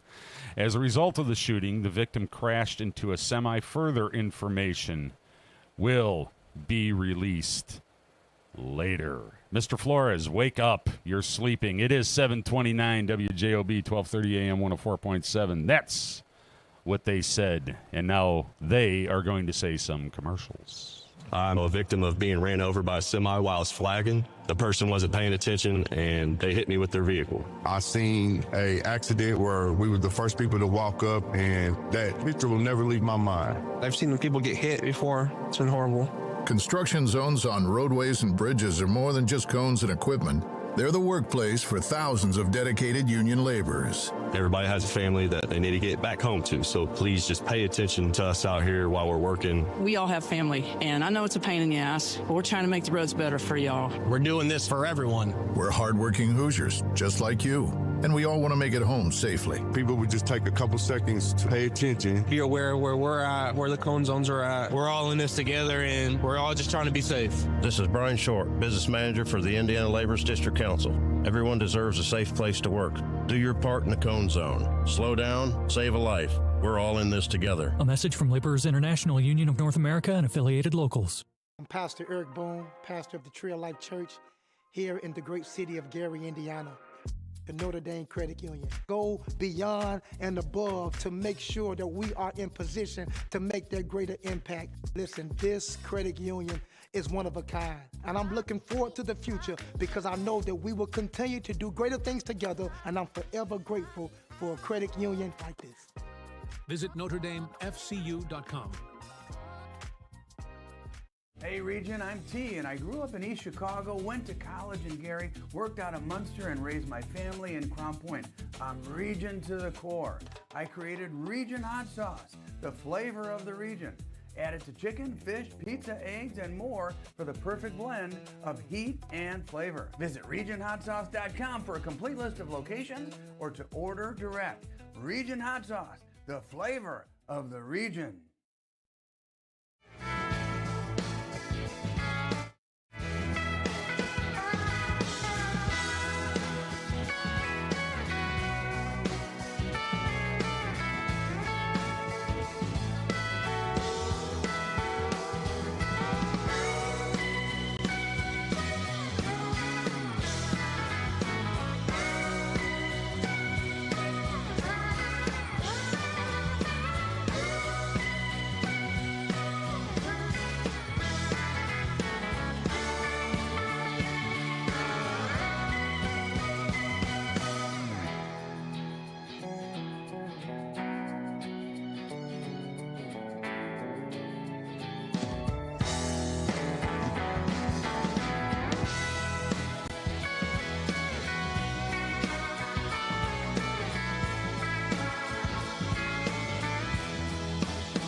Something wrong with the coffee mug?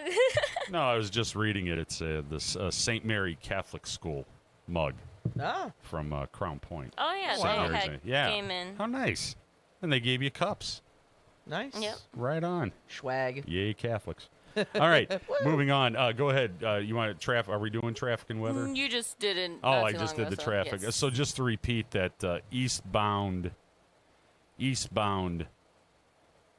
94 I-80 94 is currently shut down in the eastbound lane near Calumet Avenue for an interstate shooting investigation. As a result of the shooting, the victim crashed into a semi. Further information will be released later. That's coming from Region News Source on the chat board. There it is. People sleeping with one eye open. What do we got next here? What do we got? What's coming? Oh, yeah. The rain. Well, yeah. So I did a story yesterday. Yes. And this kind of segues into our next show, which is Mr. Dan Repe. Little Calumet River Basin. Yeah, he's having a really bad time these past few weeks. It's awfully wet. Yeah, well, it's awfully wet. Yeah.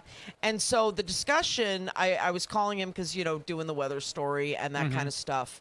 And we were talking yesterday, and he brought up the Thornton Quarry. Mm-hmm. So, and I got a whole education. I had no idea that any of this was going on because it's over in Illinois and it's not something I cover. But when you're driving west on 294, we all remember the big giant quarries and, oh, it's so fascinating, it's so big, and the whole bit.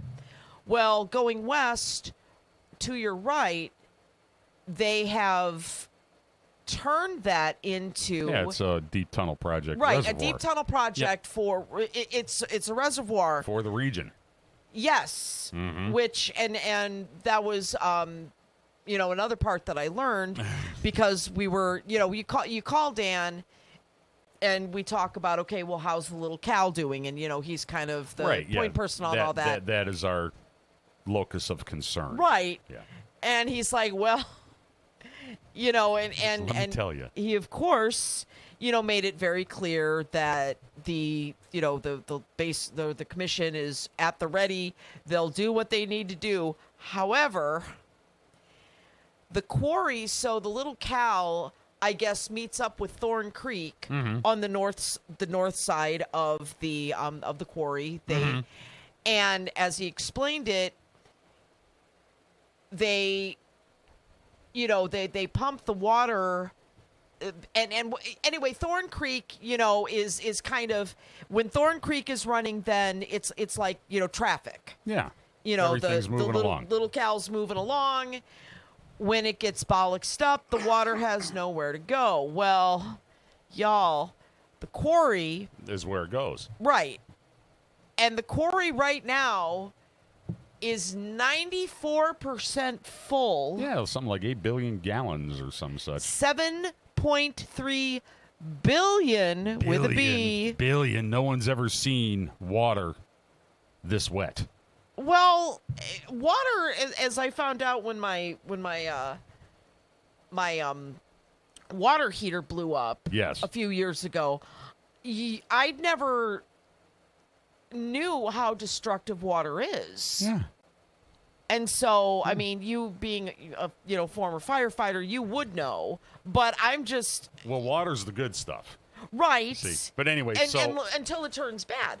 But anyway, just seeing the pictures, I'm just like, oh my God. Yeah. So I will not be driving over 294 Why? because I'm going to fall into the quarry. No, you're not going to fall in. You're in a car on a road. No. There's- Nope. I don't Will want you any salute part of at it. least? I would. For the Grand Canyon? Sure. But now the thing is, Dan's like, well, we need a few days without rain. And I'm like, okay, well, how Right. many days? He's like, oh, we need at least a week of sunny days for that to even have a chance to evaporate. Exactly. For the water, for evaporation, for the water table to get right, for the ground to not be so saturated. Right. Yeah, all of it. The Right. water cycle, as they call it in Yeah. science. Yes. Yeah, and then Waiting on the water cycle. And then also, remember how last year everybody was kind of freaking out that Lake Michigan was way below levels, normal yeah, levels and it stuff? seemed to be a little bit lower than, yeah, for sure. Yeah, so the way Dan explained it yesterday was like, okay, imagine right now, because they were talking to the Army Corps. Army Corps put out its stats. Lake Michigan right now, imagine the expanse of Lake Michigan. There is now 7 inches of more water. Really? Yeah. In Lake Michigan. In Lake Michigan from last year. Is it going to swallow Mount Baldy? I don't know. Okay. I think that's a different Or thing. is that- That's yeah, that- that's aliens, but We'll ask another person on that one. sure. See. But just he's It's- like, imagine that. It's and amazing to see it doing what it's supposed to be doing. And I've Right. only seen the pictures. I may take a jaunt out that way. I got stuff I want to do in Homewood anyway. Yeah.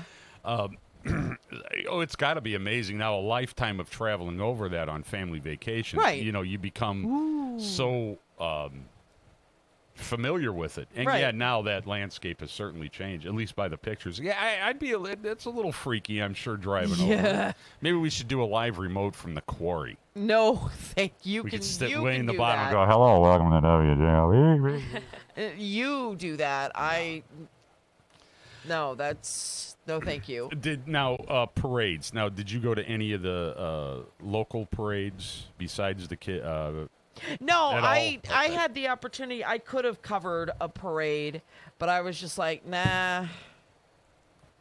I remember getting yelled at once about my parade coverage because it wasn't patriotic enough.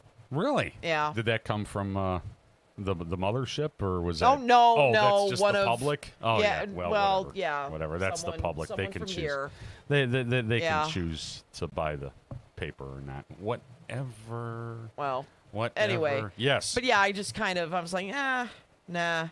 I'll take a break from that. Yeah. There are some things in 30 years that you've covered perpetually, and it just I have no way to make this interesting. So. Yep, for sure. Well, hey, I don't know what to tell you. Okay, there we go. All right. Alrighty. This is we're not out of stuff to talk about. No. That's for sure. I'm just trying to remember what was on the list. We hit Micah Beckwith in his hot pants. Right, and We had our Menopausal interview. Red. Menopausal Red. And Adriana, we did what else? front. We have the. We're not dying on stage yet. what happened with BP and City of Hammond. Oh, yes. Thank you. That was another thing I covered yesterday. Go ahead. That's where I was trying to get to. I knew it had something to do with Hammond. Okay, yes. Okay, yeah, please. So lead off on that. BP and Hammond. So, as we all know, and, BP, the workers of BP are still locked out, although BP swears that they are negotiating and et cetera, et cetera. Well, anyway, so over the weekend, the Festival of the Lakes, the marketing team, as part of sponsorship packages, they announce, hey, we want to thank... the silver level, the right, gold, yes. Right. So they put it out that BP had I saw that donated. post. Yeah. And it was one of the big, or according to Mayor BP's McDermott. usually been a top sponsor. Right, for the and festival, Mayor McDermott said that it was a $20,000 sponsorship. And so, they were doing what they were supposed to be doing. And, hey, thanks for, whatever as part of the sponsorship package.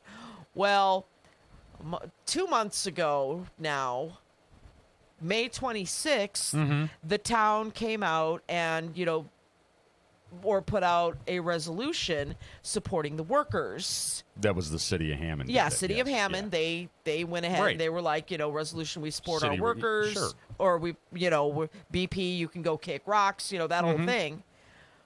Well, then, you can't accept a sponsorship. That's right. And they made the right decision. Right, they did, but Tom was very, or the mayor was very, very... That was a hard call. We were talking back and forth for that because people don't understand that, these festivals, and, I've talked about this before, when cities do festivals, it's not because it's not because you're making money. You aren't. You are. No, it's for the good of the community. Yeah, you're lucky. They're always a loss. Yeah, always. If you break even, that you take that. Yeah. It's so... The fact that he had to turn away the money, that's ulcer inducing. Like, sure. Because now, where is that money going to come from now? Right. And how was it used? And so on to pay the help. Right. And I mean, overhead. this year they've got Jelly Roll, which is probably the biggest act or the most current act. Yes, most that current. They've had. I don't know, in forever. It's been a minute. I think the other, most recent of the times was either Marshmello. Right. Yeah. Blueface. Was it Little Wayne or something? 2 Chainz was there. Yeah. Right, but Jelly, for right now, Jelly Roll seems to be the major headliner. Right. Oh. So that's that cost a pretty penny. Well, yeah, these acts aren't cheap. I have a little insight into those too, into those contracts. Leon, we'll take your call in a little minute, probably after on the other side of the 7:45 break. Right. So, but he was like, no, look, we support the workers, period. And, but you also need to understand that this was, this is a hard thing to do because I applaud. Oh, absolutely. It was the right decision. Of course it was. Thank you. I'm just going to say that I'm putting this out there. Thank you to the mayor and the mayor's office for making this decision. Yeah. You are exhibiting the right thing to do. Right. Oh, 100%. And I applaud that. Now, some people, virtue signaling, all that, and I hope that's not the case. I'm going to do blah, blah, blah. Because we, what we all say about our mayors and such. It's all ulterior motives and all that other BS. But no, good. That's all I got to say about this. Yeah. Good that the mayor did this. Yeah. I'm glad. Great expense. I'm not going to mind having to pay maybe an extra $1. I don't know. However that all shakes out, right? Yeah. Because I know honesty and integrity are being utilized here. Town of Munster, take a note. Just saying. Yeah, I guess that meeting last night at Munster was packed. I did not go. Can't imagine.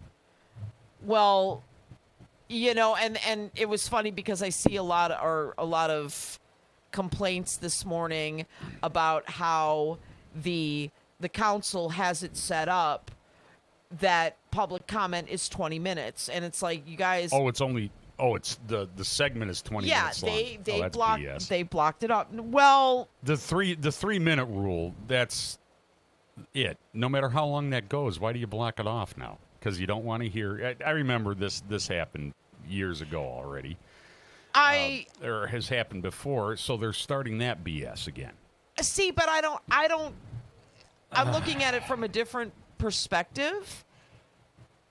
There is, and I remember during COVID, any hot topic issue, everybody wants to come up and speak. Yes. But then it gets into 4 hours and nobody is saying anything. Everybody's saying the same thing. And except the council members are mad because it's not them not saying anything. It's somebody else. So we're going to, I think for the sake of expediency, because, the council is already, and this is councils everywhere. Yes. The council is already aware that, if you've got a crowd and they know what the topic is, that. Mm-hmm. Oh, it brings them out. Yeah, I've seen. Right. I see your point. Yeah. I see your point. But this isn't something new.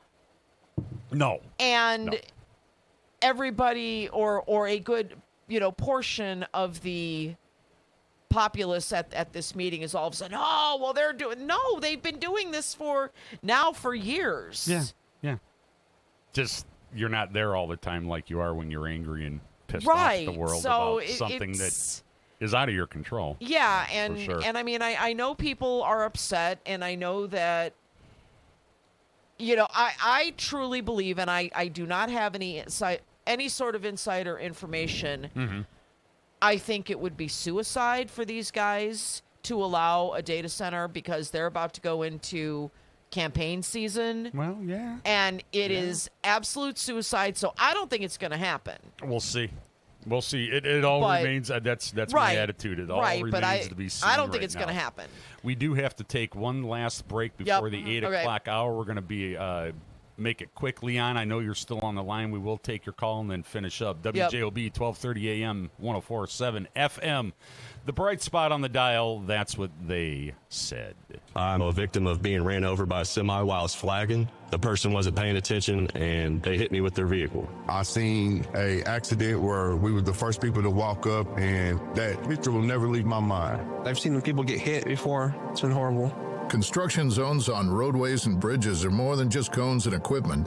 They're the workplace for thousands of dedicated union laborers. Everybody has a family that they need to get back home to, so please just pay attention to us out here while we're working. We all have family, and I know it's a pain in the ass, but we're trying to make the roads better for y'all. We're doing this for everyone. We're hardworking Hoosiers, just like you, and we all want to make it home safely. People would just take a couple seconds to pay attention. Be aware where we're at, where the cone zones are at. We're all in this together, and we're all just trying to be safe. This is Brian Short, Business Manager for the Indiana Laborers District Council. Everyone deserves a safe place to work. Do your part in the cone zone. Slow down, save a life. We're all in this together. A message from Laborers International Union of North America and affiliated locals. Tech Credit Union supports the essential role of union labor in building strong communities. That's why we offer hassle-free banking, financial empowerment, and a commitment to your success. Save for the future, handle life's challenges, and trust a partner that stands by hardworking union members. Tech Credit Union, the better option for you and your money. Visit techcu.org or call 800-276-8324. Tech Credit Union, supporting union families every step of the way. Enjoy the taste of summer at the Farmers Market at Fox Point. Every Tuesday from 9 to 1, shop locally grown fresh produce, delicious baked goods, artisanal treats, and local culinary creations. Just minutes from I-8094, the Farmers Market at Fox Point in Lansing, Illinois is a perfect spot to hear acoustic musicians, stretch with morning yoga, and enjoy community fun throughout the season. To see all vendors and entertainment, visit foxpoint.org. That's point with an E, foxpoint.org.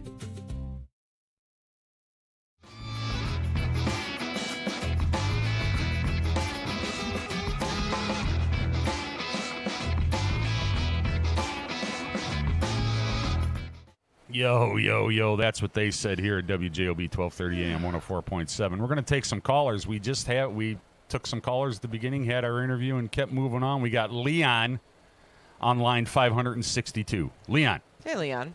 Yeah, hi, guys. You know, I think you had a good idea the other day with this, with the BP sponsoring of the Festival of the Lakes. Right. Maybe it would have been a good idea if McDermott took that $20,000 and, you know, because of the legalities of it, you'd probably have to use it toward the festival, but maybe what they could do is set up a tent. Yep. And have like a game of chance, and if someone could come by and give proof of being a locked-out employee at BP there, have them be able to participate in the game of chance. Maybe something like, or if you drop a sandbag and it hits the ground, you win a gift certificate to Strax. You know, like that, you know, I like that. City of Hammond, if you're listening. Now with Whiting coming up with Pierogi Fest, I'm sure BP's going to be a sponsor there, and it would be nice if Whiting thinks along the same lines of doing something like that. It'll be interesting to see if they do. Dabberton's not in charge of Pierogi Fest anymore, is he? No. Okay, so so there's a call to local movers and shakers here. Hey, if BP sponsors you, do the right thing. Well, I know that Sharon. Go ahead. I'm sorry. Go ahead. No, I was going to say. $20,000 would go a long way toward buying groceries. Yeah. Oh, for sure. You know, granted, it's 800 people, but every little bit helps. Sure. Sure. But, I mean, I know that Cherville is another community that definitely put out the they've put out a resolution, you know, supporting the striking, or they're locked out. I always supporting the worker. Yeah. The locked out workers and stuff, and I believe, didn't Gary as well, or? I think. Yeah. Yeah. So, you know, as these communities are coming out and doing it, you know, but the tough thing, if you're into the boycott stuff, the tough thing is that, you know, BP oil is so prevalent in our communities that, you know, how it would look weird if they weren't sponsoring.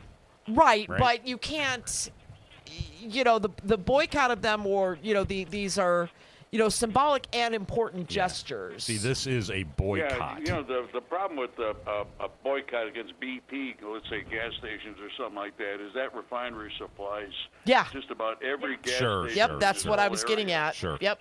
Yeah. You know, I mean, I don't know. Maybe another way, I don't know. This would take a national effort, but have people dump their BP stock. Right. You know, right. Just, you know, I mean, you can make money on a lot of different companies on the stock market. You don't have to be holding BP oil stock. Right. Mm-hmm. Interesting idea. Anyway. Yeah, no, that was a good idea. I just wanted to ask you guys, I haven't heard a lot of talk anywhere in the media talk about this proposal with the NDAA, to where there's a big effort in the Congress, bipartisan effort, under the renewal of the NDAA. It was Section 224. I think they moved it to Section 218. That's going to give the Israeli military unfettered access to the deepest secrets of our military. There's never they already have those secrets. Yeah, they already have them. Well, yeah, but they have to steal them. This way, you won't even be able to tell where one military leaves off and the other one starts. Yeah, and, that is. Yeah. I don't understand why there's not a lot more pushback. I guess the public just doesn't even know about it. Probably not. There's so much nonsense that goes on. You know, hey, it's like a fire hose. The current presidential occupant even said he's getting a little tired of dealing with Bibi after Bibi got him to do what Bibi wanted to do for the last 40-some years. Finally. You know, like Jesus said, every man can only serve one master, and I guess That's Bibi's right. Donald's. Yeah. There it is. There it is. Who you knows? Sure don't serve the American people in that regard. Now, when it comes to giving away our military secrets, a country that has a history of spying on us, shooting up our ships, getting us involved in wars for probably as long as I've been alive. And, so with friends like that, do you really need enemies? Well, precisely. Hey, there you go. One of the great debates in politics. Thanks a lot for calling in, Leon. Yep. Have a good week, man. Any more callers there, Adriana? All right.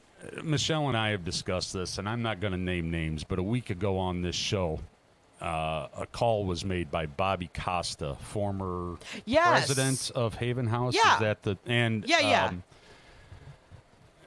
she made a statement in context, and it started on the show, and I guess they wanted to end it on Thursday or Friday when yet again this person called in and kept hammering the point. I just have to say, learn context, learn what context means, work on your listening comprehension, and don't hassle elderly citizens over stupid things. Yeah, that was weird, man. That's just gross. And I'm not going to name that person. Not going to do it. But I challenge you to call into the station, 845-1100, and at least give some kind of apology. And I'm not speaking for Ms. Costa. I'm speaking for the integrity of this show and this station. Dude, you want to hear anything you want, and this now goes to anybody. Hear anything you want, say what you want, I don't care. But when somebody tries to explain it to you, do your best to use your context clues, listening comprehension, understand what's going on, and quit crying to every other damn show on the radio like they're your daddy and they're going to fix it. I mean, what a little pissing. I was going there to we say, go. hold on. Yeah, no, that's all right. Yeah, that's all right. But when people were calling it was in, gross. when it people was were gross. calling in saying all of those things, because I produced that show, because apparently Right. it happened on Wednesday going into Thursday. Yeah, Wednesday they called in. Hey, blah, blah, blah. Thursday they called in. Blah, and then finally Miss Costa has to call in and defend herself for And then the thing that made me more upset about that was that people were Great like, human all right, being got you are. it, move on, next thing. I'm like, no, Yeah. you guys accosted this poor woman. She's going to speak her time. Yeah. Yep, exactly. And that's all I got to say about that. Yeah, I really don't understand how it got, Bobby saying that she Made a ton of money. She never said that, did she? She said, if I remember the transcript, and of course, nobody bothered to call in. We only got 2.5 minutes. I don't care. The job was rewarding and the pay was excellent in context. And especially if and again, to that caller who likes to stir up the crap and watch it spin, when somebody else tells you, when you have two people telling you, you can go look this information up online to see what they made. It's a nonprofit, but that's what you do. Okay? Instead of throwing out legal terms and I'm going to file a FOIA and all that. You know what? Okay, dummy, you do that. You don't have to. Okay, you were told that, but you continue. So file the FOIA. Do it. So file a FOIA, waste your time. Yeah. And, at least help make sure the gas and electric still flow around here.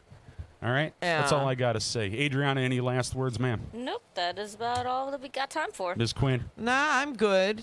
Coming up next, little Calumet River Basin Commission Yes. with Mr. Dan Repay. This is 1230 AM 104.7 FM, The Bright Spot. WJOB. On the dial. Indeed. In Hammond, Indiana, where all the great stars, and I'm paraphrasing, wear flats. Where all the great stars wear flats. And That's all I got to Skechers. say. And Indeed. Skechers. All right. Come to Bands, Bikes, and Brews on Saturday, July 18th at Fox Point in Lansing, Illinois.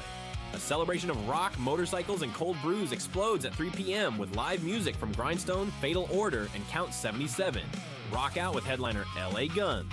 Rev up with special guest and bike judge Danny the Count Coker from the History Channel's Counting Cars. Admission is just $20. For tickets or to register your bike, visit foxpoint.org. That's point with an E, foxpoint.org. I'm a victim of being ran over by a semi while I was flagging. The person wasn't paying attention and they hit me with their vehicle. I seen a accident where we were the first people to walk up, and that picture will never leave my mind. I've seen people get hit before. It's been horrible. Construction zones on roadways and bridges are more than just cones and equipment. They're the workplace for thousands of dedicated union laborers. Everybody has a family that they need to get back home to.